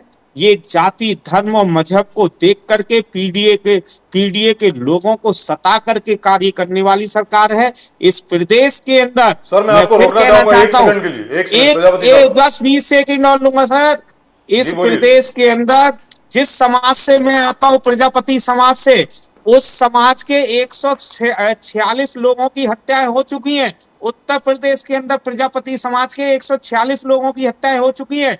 गारंटी के साथ कहता हूं मैं, 146 हत्याओं में हत्यारों के खिलाफ मात्र 2-4 केसों के अलावा कभी भी एफआईआर तक नहीं सर, ली इसी गई बात पे है। मैं आ रहा किसी था। भी व्यक्ति का कोई इनकाउंटर 1-2 के अलावा इनकाउंटर नहीं हुआ। किसी के घर पर कोई बुलडोजर नहीं चला। जी। बहुत से केस तो मैनपुरी के अंदर 5 प्रजापतियों को जिंदा जलाने का काम किया गया। गाजीपुर के अंदर दो सगे भाइयों को मारने का काम किया गया। जौनपुर के अंदर 2 सगे भाइयों को मारने का काम किया गया। ना जाने प्रजापति समाज पर कितनी घटनाएं हो गई, लेकिन उत्तर प्रदेश के अंदर एक भी प्रजापति को 1 रुपए देने का काम इस भारतीय जनता पार्टी की सरकार ने नहीं दिया है। एक भी नौकरी देने का काम भारतीय जनता पार्टी ने प्रजापति जी। समाज के लिए नहीं किया गया। जी, प्रजापति ये साहब। केवल लोगों में मतभेद पैदा करना चाहते हैं। सर, आप ये बताइए, ये जो जानकारी आई है इसमें कितना सत्य है? ये कहा जा रहा है, और ये काफी जो नामचीन वेबसाइट है वहां पर आया है, कि जो लिस्ट प्रेजेंट की गई थी विधानसभा में जिसमें यह कहा गया था कि फला फला सिंह के खिलाफ इतने केसेस हैं, फला फला वो सिंह के खिलाफ इतने केसेस हैं, दुबे मिश्रा शर्मा इनके खिलाफ इतने केसेस हैं। सर, वो दुबे मिश्रा शर्मा इन सब लोगों के खिलाफ तो काफी एक्शन हुआ, किसी सिंह के खिलाफ आज तक नहीं हुआ है। क्या यह सच है? बिल्कुल बिल्कुल बिल्कुल सच है। मैंने पहले ही कहा कि आखिर मुख्यमंत्री जी अपने सुजातीय लोगों पर जब भी आती है तो क्यों पीछे हो जाते हैं। पूरा देश मनीषा वाल्मीकि का नाम याद होगा हाथरस में। जी, जी। आपने भी शायद रिपोर्टिंग जी, की होगी। जी, जी। मनीषा वाल्मीकि के केस में बताइए ये फर्जी हिंदू है या नहीं है। हिंदू धर्म में ये माना जाता है कि किसी भी बहन बेटी छोड़िए, किसी को भी रात में उसकी जो है अंत्येष्टि नहीं की जाती है, और लकड़ी से जला करके जलाया जाता है। हिंदू धर्म में चंदन की लकड़ी दी जाती है। लेकिन ये इतने फर्जी लोग हैं कि इन्होंने मनीषा वाल्मीकि को पेट्रोल डाल करके रात में 12 बजे उसके शव को दहन करने का काम किया था। क्यों किया था? क्योंकि उसमें उनके सुजातीय, मुख्यमंत्री जी के सुजातीय जो थे। मैनपुरी के अंदर मैंने दूसरा बताया 5 प्रजापतियों की हत्या हुई, उसमें भी इनके सुजातीय थे। जौनपुर के अंदर प्रजापतियों की हत्या हुई, वहां भी सुजातीय थे। जहां जहां इनके सुजातीय मुख्यमंत्री बचाने का काम करते हैं, ये मैं पहले ही कह चुका हूं, लिंग और मजहब धर्म देख करके काम करने वाले लोग हैं। जी, प्रदीप जी। आप जिस प्रकार से योगी आदित्यनाथ एक स्टेटमेंट कल ही दे दिया था, बोले कि राम मंदिर के लिए मुझे कोई मोह माया ना, मैं हर कुर्सी छोड़ने के लिए तैयार हूं, पावर को त्याग करने के लिए तैयार हूं, मगर राम। तो इस स्टेटमेंट को किस प्रकार से लिया जाए? क्या ये राम मंदिर, मिल्कीपुर हार गए थे प्रजापति जी, क्या ये टर्निंग पॉइंट भी है कि किस प्रकार से लोग वोट करने वाले हैं 2027 में? भले अखिलेश यादव जी ने कहा 2027 में बदलाव होगा, पर क्या मिल्कीपुर देखकर आपको लग रहा है कि चेंज इनएविटेबल है? बिकॉज योगी कह रहा है कि ये मिल्कीपुर जिस प्रकार से बदला है, पूरे उत्तर प्रदेश इसी ढंग से वोट करेंगे आगे जाके। पहले राम मंदिर पे जिस प्रकार से योगी ने बोला, उस पर जब चर्चा कीजिए प्रजापति जी। क्या अरे सर, राजीव जी सर, प्रदीप जी पूछ रहे थे आपसे। राजीव जी मैं हूं सर, राजीव मैं हूं, ये प्रदीप जी हैं। 6 महीने बोलिए सर, बोलूं क्या? हाँ, बोलिए सर, बोलिए प्लीज। राजीव जी 6 महीने पहले जाति और धर्म देख करके इन्होंने बूथ अध्यक्ष बदलने का, बूथ बीएलओ बदलने का काम किया था 6 महीने पहले। अयोध्या के अंदर कितने इनके स्वजातीय इंस्पेक्टर हैं, एसएसपी कौन है, डीएम कौन है, सीओ कौन है, एडीएम एफआर कौन है, एसपीआरए कौन है, ये सब देखने की बात है। इंस्पेक्टर कौन है, ये पूरा देश देख रहा था। तो ये उपचुनाव में किस तरीके से महिलाओं के ऊपर पोस्टल टांगने का काम इनके इंस्पेक्टरों ने किया था, महिलाओं को किस तरीके से गालियां देने का काम किया था। सीसा मऊ के अंदर नालियां खुदवा दी गई, रोड खुदवा दिए गए जिससे कि लोग वोट ना डाल सकें। कुंदरकी के अंदर एसएसपी, जिस गांव में मैं कुंदरकी में रहा चुनाव में, जिस गांव में हम लोग जाते थे 10 मिनट बाद उस गांव में एसएसपी पहुंच जाते थे। तो ये उपचुनाव में फ्रेश चुनाव करा लें। और इतना ही है, इतने ही अगर ये लगता है तो एक बार ये ईवीएम को छोड़ दें और बैलेट पेपर से चुनाव करा करके देख लें, तब दूध का दूध और पानी का पानी हो जाएगा। तब इन्हें अपनी पता चल जाएगी, हाथ कंगन को आरसी क्या, पढ़े लिखे को फारसी क्या। ये बात इन लोगों के तब समझ में आएगी। लेकिन आपको लगता है अवधेश आनंद जी का सीट था जो मिल्कीपुर में बीजेपी जीत पाए। अवधेश आनंद जी एमपी का सीट जब लड़े तो ये छोड़ दिया था मिल्कीपुर। तो आपको ये लगता है कि एक ही कारण है कि ये बूथ रिगिंग हो गया या ईवीएम रिगिंग हो गया, ईवीएम की वजह से जीते। बट उनका कहना है कि मिल्कीपुर रास्ता दिखाएगा, 2027 का रास्ता दिखा रहा है। ये फिर वो आप ईवीएम ही बोलते हो प्रजापति जी।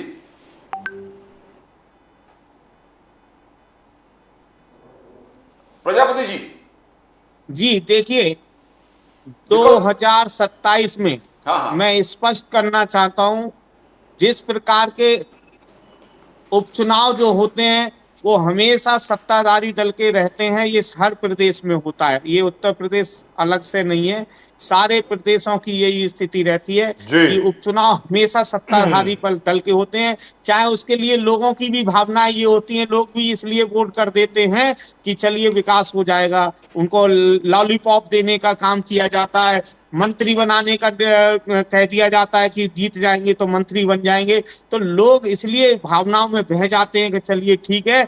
लेकिन जिस प्रकार से 2024 में उत्तर प्रदेश के अंदर चुनाव हुआ था और कांग्रेस और समाजवादी पार्टी ने 37 और 6 43 सीटें जीतने का काम किया था, यानी कि देखें तो लगभग 260 से 270 सीटें उत्तर प्रदेश के अंदर समाजवादी पार्टी और कांग्रेस जीती थी।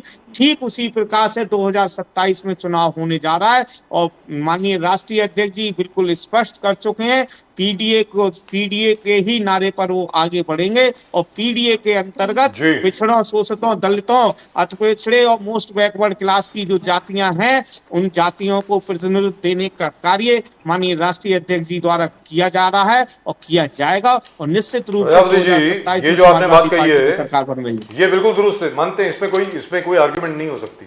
जो आपने बातें बताई उसमें कोई खास आर्ग्यूमेंट नहीं हो सकती। लेकिन उस वक्त आपके फेवर में बहुत ज्यादा चीजें भी थी, जैसे राजपूत समाज जो है, ठाकुर जो है, वो काफी इनके खिलाफ हो गए थे, क्योंकि वो जो गुजरात के भाई साहब जो हैं बहुत बड़े आदमी हैं, उनका ऐसा ठाकुरों के खिलाफ ऐसा बयान आ गया था, वो वापस लेने से उन्होंने इनकार कर दिया। उनको टिकट भी जबरन अमित शाह साहब ने दिलवा दी वगैरह वगैरह। ये सब चीजें ठाकुरों ने इनफैक्ट संकल्प भी लिया था कि जो भी हो बीजेपी को हराना है। ये सब चीजें भी आपके फेवर में गई थी। लेकिन जिस प्रकार अभी भारतीय जनता पार्टी ने एक्सपेरिमेंट किया है महाराष्ट्र में, और उसके ऊपर ढोरे साहब उसको विस्तार से बता पाएंगे, मध्य प्रदेश का जो फॉर्मूला था वही वो अब महाराष्ट्र में उन्होंने अप्लाई किया, लाड़की बहना स्कीम लेकर के, जहां पे 1500 रुपए हर एक के बैंक अकाउंट में आ गए। अब वही काम वो उत्तर प्रदेश में करेंगे। 2027 में 3 महीने पहले चुनाव के 3 महीने का 4500 रुपए, या अगर वो 2000 करते हैं तो 6000 रुपए, या 2500 करते हैं तो 7500 रुपए अगर वो अकाउंट में आ गए तो उससे कैसे लड़ेंगे सर, ये बताइए प्रजापति जी। ये लोग झूठे लोग हैं, फरेबी लोग हैं, झूठ परोसना इनकी आदत में शुमार है।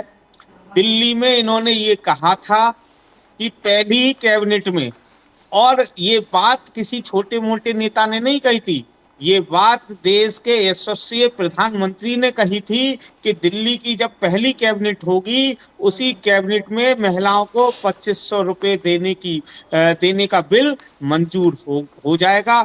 आज दिल्ली के अंदर 2 महीने होने जा रहे हैं सरकार बने हुए, और 2 महीने के अंदर जब प्रश्न पूछा गया है तब तक कन्नी काटते हुए रेखा गुप्ता और वहां के तमाम लीडरों को देखने का काम किया, देखा गया है।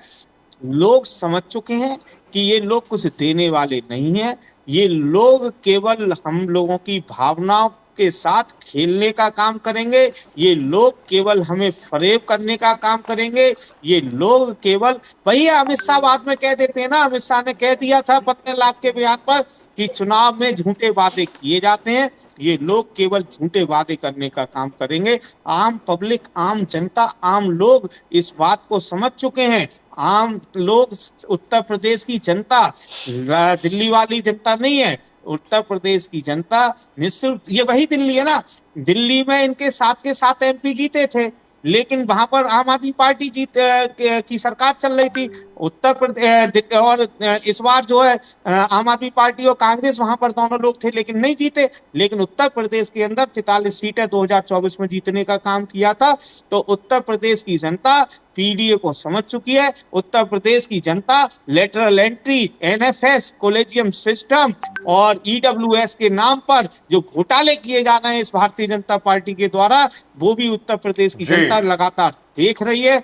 मैं लगातार देख रहा हूं अपने पीडीए समाज को, अपने ही समाज के लोगों को देख रहा हूं, लगातार इस पर जो है चर्चा कर रहे हैं। अभी भारतीय जनता पार्टी ने 124 जिला अध्यक्ष घोषित किए हैं उत्तर प्रदेश के अंदर, और जो है हरियाणा के अंदर। इन 124 जिलाध्यक्ष में पूरे 3% आबादी वाले को तो 40 से 50 जिलाध्यक्ष बना दिए गए, लेकिन 4% से ज्यादा आबादी है प्रजापति समाज की, उसमें से एक भी जिलाध्यक्ष बनाने का काम भारतीय जनता पार्टी ने नहीं किया है। ये बात प्रजापति समाज जैसे लोग, पाल समाज, कश्यप, राजभर, बिंद, निषाद, तेली, धीमर और सभी लोग देख रहे हैं, श्रीवास्तव लोग देख रहे हैं, और इसको उखाड़ फेंकने का काम भारतीय जनता पार्टी को करेंगे इस चुनाव में। दोनों साहब, I want to ask you, आप हमेशा और इंडिया, पूरे इंडिया अलायंस दोष दे रहे हैं आरएसएस, कोरटकर और शोलापुरकर, जिस प्रकार से आपका कहना है कि कोरटकर बिना फडणवीस होम मिनिस्ट्री के सपोर्ट के इतने टाइम तक गायब नहीं रह सकते, he can not evade the police. Solapurkar को फडणवीस जी ने फुल प्रोटेक्शन दिया, पुलिस प्रोटेक्शन दिया है, बट आरएसएस का कहना औरंगजेब हमारे लिए कोई मुद्दा नहीं है, प्रेजेंट औरंगजेब हमारे कोई मुद्दा नहीं है और हम वायलेंस के टोटली खिलाफ है। तो ये कॉन्फ्लिक्टिंग स्टेटमेंट कैसे देखते हो आप दोनों साहब?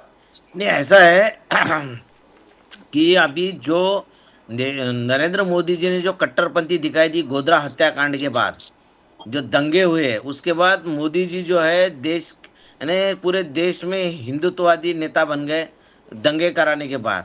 तो अब पहले वो बने, फिर अभी वो शर्मा है, वो बन रहे हैं, उसके बाद में योगी आदित्यनाथ है। अब वो लाइन में देवेंद्र फडणवीस जाना चाहते हैं कि मैं भी हिंदुत्ववादी, कट्टर हिंदुत्ववादी चेहरा हूँ, एंटी मुस्लिम चेहरा हूँ, ये दिखाना चाहते हैं। इसलिए ये नागपुर में घटना हुई, लोगों को उचकाया गया, आयत वाली चादर को जलाया गया कि मुसलमान रास्ते पे आए। वो कहते उस पे आयत कोई नहीं थी सर। नहीं, तो वो बता रहे, उन्होंने सब बोले कि वो मुसलमानों को मैसेज दिया गया कि उसमें आयत थी और जलाई गई, ये दिखा, ऐसा मैसेज पहुंचा दिया गया कि आप करो दंगा। एक बात, वो जो दंगे करने वाले मुसलमान है ना सर, वो सब बीजेपी से मिले हुए लोग हैं, वो पक्के बीजेपी से लोग मिले हुए पैसे लेते हैं। उसमें कुछ मौलाना भी रहते हैं, कुछ सामाजिक कार्यकर्ता रहते हैं, कुछ पॉलिटिकल लीडर भी रहते हैं, ये सब बीजेपी से मिले हुए लोग हैं। और आरएसएस का ऐसा कहना है कि भाई अभी क्यों कर रहे हैं आप, अभी तो इलेक्शन भी नहीं है, जब इलेक्शन आएगा तो उस वक्त करना ये सब, आप औरंगजेब वगैरह ये उन्होंने बोला कि अभी ये मुद्दा नहीं है उनके लिए, ये इलेक्शन का मुद्दा रहता है। तो आरएसएस का मानना है कि अभी करने की जरूरत नहीं, इलेक्शन जब आएगा तब। तो आपका इशारा किस तरफ है? और ये जो है दोनों साहब, हाँ, क्या आपका इशारा 19 सितंबर की तरफ है क्या? हाँ, आपको मालूम है ना 19 सितंबर को क्या है?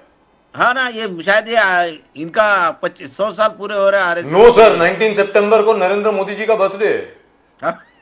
75 साल के हो जाएंगे मोदी जी। हाँ, तो आपका इशारा उस तरफ है क्या?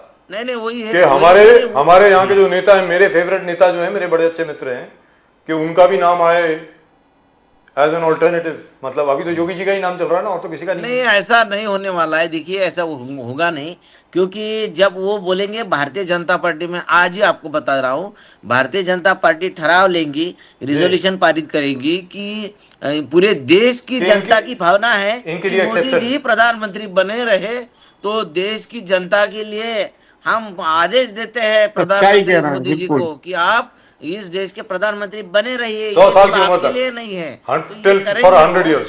जी, हाँ? फॉर 100 years, 100 साल तक। हाँ, 100 इयर्स ऐसा है। 2047 और तक तो मोदी जी ने बुक करके रखा है धोनी साहब। 2047 जब तक विकसित भारत का सपना पूरा नहीं होता, मोदी जी ही रहेंगे। मोदी जी खुद कहा। नहीं, वैसे वो बाकी लोगों के लिए, अडवाणी जी, बाकी लोगों को, मुरली मनोहर जोशी, इनको बाजू में करने के लिए 75 इयर्स का लगाया था उन्होंने रूल। ये रूल कोई ऐसा पक्का रूल नहीं Sir, है। one small यहाँ thing. गणेश नाइक, चलिए sir, यहाँ one small thing. महाराष्ट्र में With that we'll Ganesh see now Naik- what will happen. Sir, but one Ganesh small Naik- thing from you, Dhoni Sahab, I would like you to comment on this very short statement. I am so sorry that Mr. Ali Daruwala could not join us. Ali Daruwala साहब शायद नमाज में फंस गए और उसके बाद आने वाले, मतलब he is now the head of the BJP minority cell for Maharashtra and he is also now the sole spokesperson for the RSS. Can you imagine? RSS has a Muslim spokesperson for Maharashtra in the shape of Ali Daruwala. वो हमें join करने वाले थे, नहीं आए। वैसे आपके अच्छे मित्र हैं। दोनों साहब, एक छोटी सी बात आपसे पूछना चाहता हूं, ये दिशा सालियन वाला केस दोबारा इसको रेजरेक्ट करने की कोशिश की जा रही है और ये कहा जा रहा है कि इसमें कहीं ना कहीं आदित्य ठाकरे साहब इन्वॉल्व हैं। ये क्या है सर, कुछ बोलना चाहेंगे इस पे? If you want sir, to say ये something. देखिए, उन जो दिशा सालियन के पिताजी है, हेलो, जी बोलिए बोलिए सर। दिशा सालियन के पिताजी ने जब हत्या हुई 2020 में, तो उस वक्त उन्होंने बोला था कि मेरी, जब न्यूज आई थी कि उनको उस पर बलात्कार किया गया और उनको मारा गया, तो उन्होंने बोला था कि ये गलत बात है और मेरी बेटी का अपमान कर रहे हैं, मेरी बेटी की बदनामी कर रहे हैं। ये उनका जी। स्टेटमेंट था। जी था। उन्होंने बोला था कि ये बदनामी कर रहे हैं। आज अचानक क्या हुआ कि वो, उनको ऐसा लग रहा है कि ये मुद्दा उठाना चाहिए। अच्छा, उन्होंने ये बोलना चाहिए कि इसकी रीओपन करो केस, इसकी फिर से इन्वेस्टिगेशन करो, ये बोलना ठीक है। तो उनकी बेटी गई है, वो तो उनका हम समर्थन करेंगे रीओपन करने के लिए, लेकिन उन्होंने ऐसा बोलना कि इसमें उसका भी आदित्य ठाकरे का भी हाथ है, तो ये बात तो पॉलिटिकली ऐसा लगता है कि ये पॉलिटिकल बात हो गई और किसी के कहने पे वो कर रहे हैं।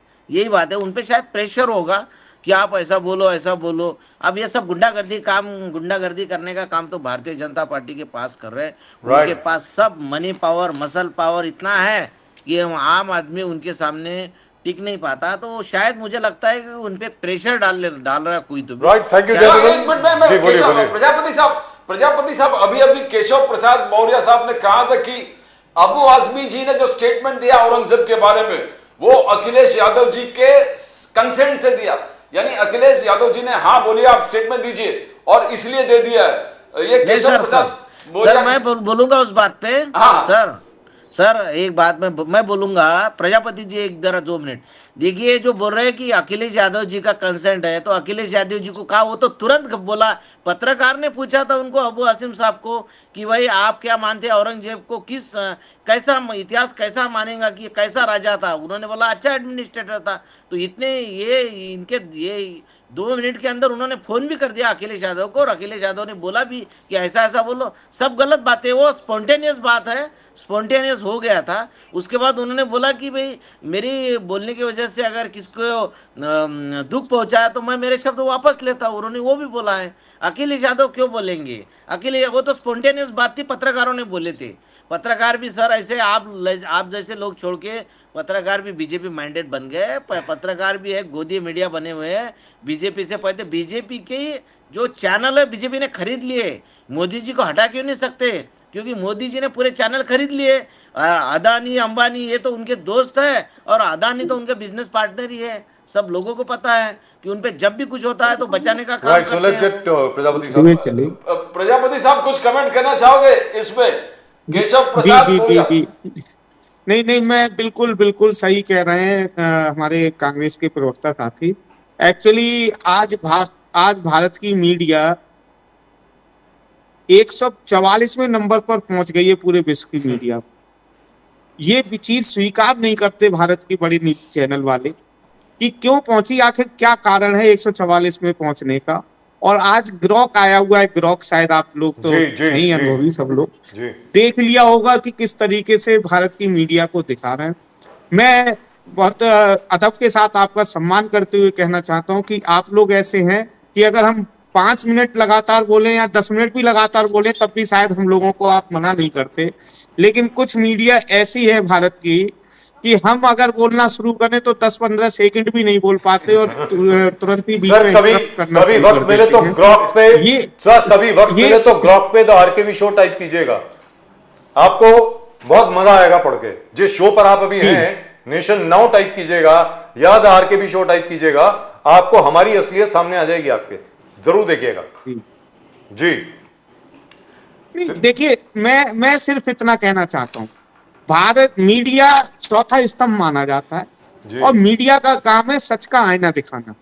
जो भी सच है, अगर हम सच बोल रहे हैं हमारे साथ खड़े हो, भारतीय जनता पार्टी के लोग सच बोल रहे हैं उनके साथ खड़ा हो, कांग्रेस सच बोल रही है उनके साथ खड़ा हो। अब ये तो नहीं हो सकता कि केवल भारतीय जनता पार्टी के ही लोग सच्चे हों, बाकी सब झूठे हो। भाई मैं पीएचडी डॉक्टरेट हूँ, इंटर कॉलेज में लेक्चरर हूँ, टीचर हूँ, लगभग 22-24-25 साल से शिक्षा दे रहा हूँ, तो कुछ चीजें नहीं पढ़ी होंगी, कुछ चीजें तो मुझे भी ज्ञान होगा। अब ये भारतीय जनता पार्टी के अनपढ़ अनपढ़ जो है कुछ प्रवक्ता आ जाते हैं वो हमें ज्ञान देना शुरू कर देते हैं, तो ये हम कैसे मान ले भाई? नहीं मान सकते ना। तो कुछ चीजें मीडिया का स्तर जो गिर रहा है उस पर सोचने का विषय है और मीडिया को आत्मंथन करना चाहिए इस बात वो नहीं पर। होगा सर। मैं तो सीधा आप आत्मंथन हमें आपने करना चाहिए। भैया, इसके पहले जो बोला ऐसा था, है। अरे सर। दोनों साहब एक मेरी बात सुनो ना, एक सेकंड, उसके बाद आप बोलिए। जो अभी अभी प्रजापति साहब ने बोला वो अब आपको शायद you are very quick to grasp these things, but this thing is something which escaped you, I don't know why. इन्होंने कहा कि वर्ल्ड मीडिया के अंदर भारत का स्थान कहां पर है?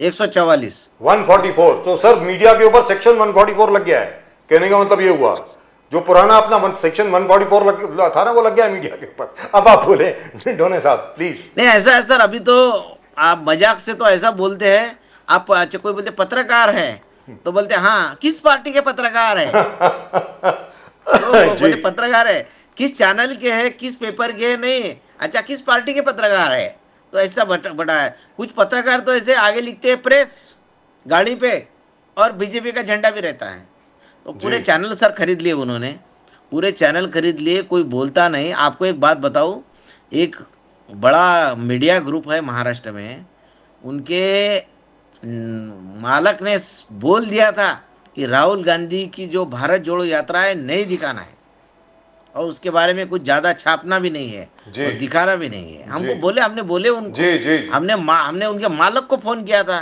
कि ये गलत कर रहे हैं आप, तो उन्होंने बोले नहीं भैया ऐसा है वैसा है, हमारी मजबूरी है, हमारे साथ अन्याय हुआ था, ऐसा हुआ था वैसा हुआ। तो ये सब जी, जी, जी, दुरुस्त बहुत खराब बात है, सब हुकुमशाही है। कोर्ट भी सर, अभी तो कोर्ट पे भी हमारा भरोसा नहीं रहा। वो मानिकराव कोकाटे के बारे में क्या बोला कोर्ट ने जी। कि उनको अगर हमने डिस्क्वालीफाई किया तो फिर से इलेक्शन आएगा, जनता के पैसे जाएंगे, तो क्या चोर उचक्कों को आप रखेंगे? जिसने चोरी किए, जिसने करप्शन किए, उसको आप मंत्री पद पर रखेंगे? और क्यों? और जैसा आपने कहा राहुल गांधी के खिलाफ यहां जजमेंट नहीं आई और उनका मकान खाली करा दिया 24 घंटे के अंदर। हाँ बिल्कुल। इनके सुनील केदार के बारे में भी वैसे ही, जी और एक कोई मोहम्मद थे वहाँ जी, केरल जी, के, जी। उनके भी बारे में जी। उनके बंगले खाली कराए गए। और कोकाटे के बारे में सर ऐसा है, ये एक विचारधारा के लोग, आप कोई सुप्रीम कोर्ट के जज भी होंगे, हाई कोर्ट के जज भी होंगे, तो एक विचारधारा के लोग रहते हैं, वो उसी विचारधारा के तहत आजकल निर्णय ले रहे हैं। So very वहाँ challenging high- times for all of you. In effect, what you're really saying is that for the Samajwadi Party, which is your old party, Dr. Dhone Sahab, and the Congress Party, where you have been now for the last so many years, it's a very challenging time for both of you, where all of you have to get your act together, and you should not allow yourself to be divided in a way which I think the ruling party has succeeded in doing up till now. अभी तक Bharatiya Janata party इतनी सफल क्यों हुई है? क्योंकि आप सब लोग आपस में बढ़ जाते हैं, इसकी वजह से बीजेपी को बीजेपी का जो रास्ता बड़ा साफ हो जाता है। क्योंकि आप ही की पार्टी के एक जमाने में एक शख्स हुआ करते थे, आजकल वो राहुल गांधी के खिलाफ बहुत बोल रहे हैं, उनका नाम है मनीशंकर अय्यर, और एक और शख्स हैं वो पता नहीं कहां से आ गए हैं। जब भी आपका कुछ अच्छा होने वाला होता है, एक जनाब हैं जो न्यूयॉर्क में रहते हैं, सैम पिट्रोडा साहब वो आ जाते हैं। आप जरा डिस्कवर कीजिए, ये are they on the BJP payroll? और मुझको तो ऐसा लगता है शशि थरूर जी आजकल बहुत तारीफ कर रहे हैं। नहीं नहीं, साहब की शशि बात। थरूर जी का जो है सर, शशि थरूर जी का जो आया है जी। तो वो स्टेटमेंट गलत तरीके से छापा गया है, ऐसा उन्होंने बोला नहीं, ऐसा आया है। वो ग्रोक जो बोल रहे हैं ना आप, उन्होंने बताया कि नहीं ऐसा नहीं है। तो ये सब गलत स्टेटमेंट दे रहे हैं, लेकिन ये हकीकत है। देखो जो बुढ़े हो गए लोग, श्याम पित्रोदास जैसे लोग, ये वो, तो ये मराठी में कहा है 60 बुद्धि नाटी, 60 साल के हो गए, अभी उनकी बुद्धि दिमाग नहीं चल रहा, काम इनको बाजू में कर देना चाहिए। He is pointing to me actually, he is sir making ऐसा फन ऑफ है, मी। सर मतलब आप मेरा मजाक उड़ा रहे हो ना दोनों साहब? हाँ सुन रहा हूँ, अभी आने दो, बॉम्बे आएंगे ना आप, मैं देखता हूँ कैसे आते हो बॉम्बे, आ जाओ जी, मैं देखता हूँ कैसे आते हो बॉम्बे अब। हाँ, सर ऐसे नेताओं की बात कर रहा हूँ मैं, नेताओं चलिए, की। थैंक यू सो मच जंगुदन, thank you very much, it's a great pleasure talking to both of you are a mine of information. आप भी प्रजापति साहब और ढोने साहब, आप दोनों, जबरदस्त डिस्कशन हुआ। मुझे सिर्फ एक बात का बहुत बड़ा दुख है, हमारे अली दारोवाला साहब आपको ज्वाइन नहीं कर पाए। वो शायद नमाज से बाहर निकल रहे थे, आई थिंक ऑल द पूरी जमात ने नहीं उनको सर, घेर कहा लिया नमाज, इसलिए। मुझे नहीं लगता नमाज बिमाज पढ़ते होंगे वो। मंदिर की चलिए sir, thank you so much, नमस्कार सर, नमस्कार, नमस्कार। Thank you very much, Thank you sir. thank you so much, thank you. Right, that was a great discussion, irrespective of anything else, but I wish Ali Darawala sahab could have joined us. That would have at least provided a balance for everything. But the fact remains, Pradeep ji, notwithstanding anything and everything, the fact remains, जैसा प्रजापति साहब ने कहा और ढोने साहब ने कहा, the jobs that were promised are not there, the enterprises that were supposed to come are not there, the investments that were supposed to be coming haven't come as yet, the lakhs of crores worth of rupees that were supposed to be coming in from all over the world haven't come in, either in Uttar Pradesh or in Maharashtra. Uttar Pradesh, of course, has an advantage that now in Uttar Pradesh, I think the Ram Mandir is drawing more footfalls than any other tourist spot, Kashi. anywhere in They- Uttar Pradesh. Followed by Kashi, Kashi, yes. followed by Kashi Vishwanath. And Mahakumbh is Prakash's success. Ji, I agree with you. Even if half of what they say is true, forget 67 crores, at least 35 crores coming out. Sir, it might even be 70 crores. You don't Yes, know. yes. Looking at the number of places. So all I'm saying is, in spite of all that, people are still voting for the BJP. So BJP must be getting something right, irrespective of anything else. आप जो मर्जी कह लीजिए, आप ये कह लीजिए भाई, हाँ इतना जरूर है कि जहां तक हम लोगों के चैनल का प्रश्न है, यहां पर हम लोगों को बोलने का मौका देते हैं साहब, किसी को कोई रोकता नहीं, आप बोलिए, unless and until some guest goes crazy and starts to interrupt everybody. We don't interrupt people. That's what we are there for. We are there to present every point of view. But the fact on the ground is BJP is winning. हर जगह पे Bharatiya Janata party का वर्चस्व बढ़ रहा है। और प्रदीप जी एक चीज याद रख लीजिएगा, तमिलनाडु में जिस प्रकार भारतीय जनता पार्टी हर जगह पर अपनी पोजीशन बढ़ा रही है, 10 साल के बाद आप देखेंगे बीजेपी वहां पर काफी सीट जीत करके आएगी, जैसा उन्होंने वेस्ट बंगाल में किया है। In West Bengal for example, before the last assembly elections BJP की सिर्फ 2 सीटें थी, महज 2-3 सीटें थी। आज it is the main opposition party. बिल्कुल सर, कांग्रेस वहां पे गायब हो गई, कम्युनिस्ट वहां पे गायब हो गए। इसी तरीके से तमिलनाडु में अन्ना डीएमके यानी ADMK of Jayalalithaa ji is not there anymore. That's a huge vacuum. The BJP has just got itself into that, and that's it. Of course, they've been working very hard in Kerala, but then Kerala, as you have said so many times right over here, has a different equation altogether. So, very difficult for anybody to make inroads in the established power structure in Kerala. So, but elsewhere, the BJP is really and truly making huge inroads. Well, that's just about it in tonight's show. आज के show में सिर्फ इतना ही। आप देखते रहे Nation Now. Pradeep ji and I of course will be back tomorrow. और वो घंटी भी बज गई है, तो सब्सक्राइब जरूर करें चैनल को। Please subscribe to the channel. So fastest growing channel in the nation now. Nation Now. And आपने कुछ भेजा था मुझको, क्या है 4 मिलियन समथिंग और दिया Yes. था, क्या है, कितना था? Views. Views 4 4.5 million, million views. यानी 45 लाख व्यूअर। Yes, yes. कहने का मतलब ये हुआ कि अब हमारे 45 लाख व्यूअर हो गए हैं साहब। Thank you very much to everybody. 45,514 views is what we've got so far. 4.5 million views is what your channel has got so far. And thank you very much for all the love that you have shown us. Thank you very much for all the support you have shown us. Please continue your support. Please continue supporting the channel. And as you know, we try to bring you all sides of the story. That's what we try to do. Pradeep ji और मेरी तरफ से और पूरी nation now की team की तरफ से आप सब लोगों को बहुत बहुत धन्यवाद. आप सब लोगों को जय हिंद, जय महाराष्ट्र, जय भवानी, जय शिवाजी, वंदे मातरम, वंदे मातरम, भारत माता की जय. भारत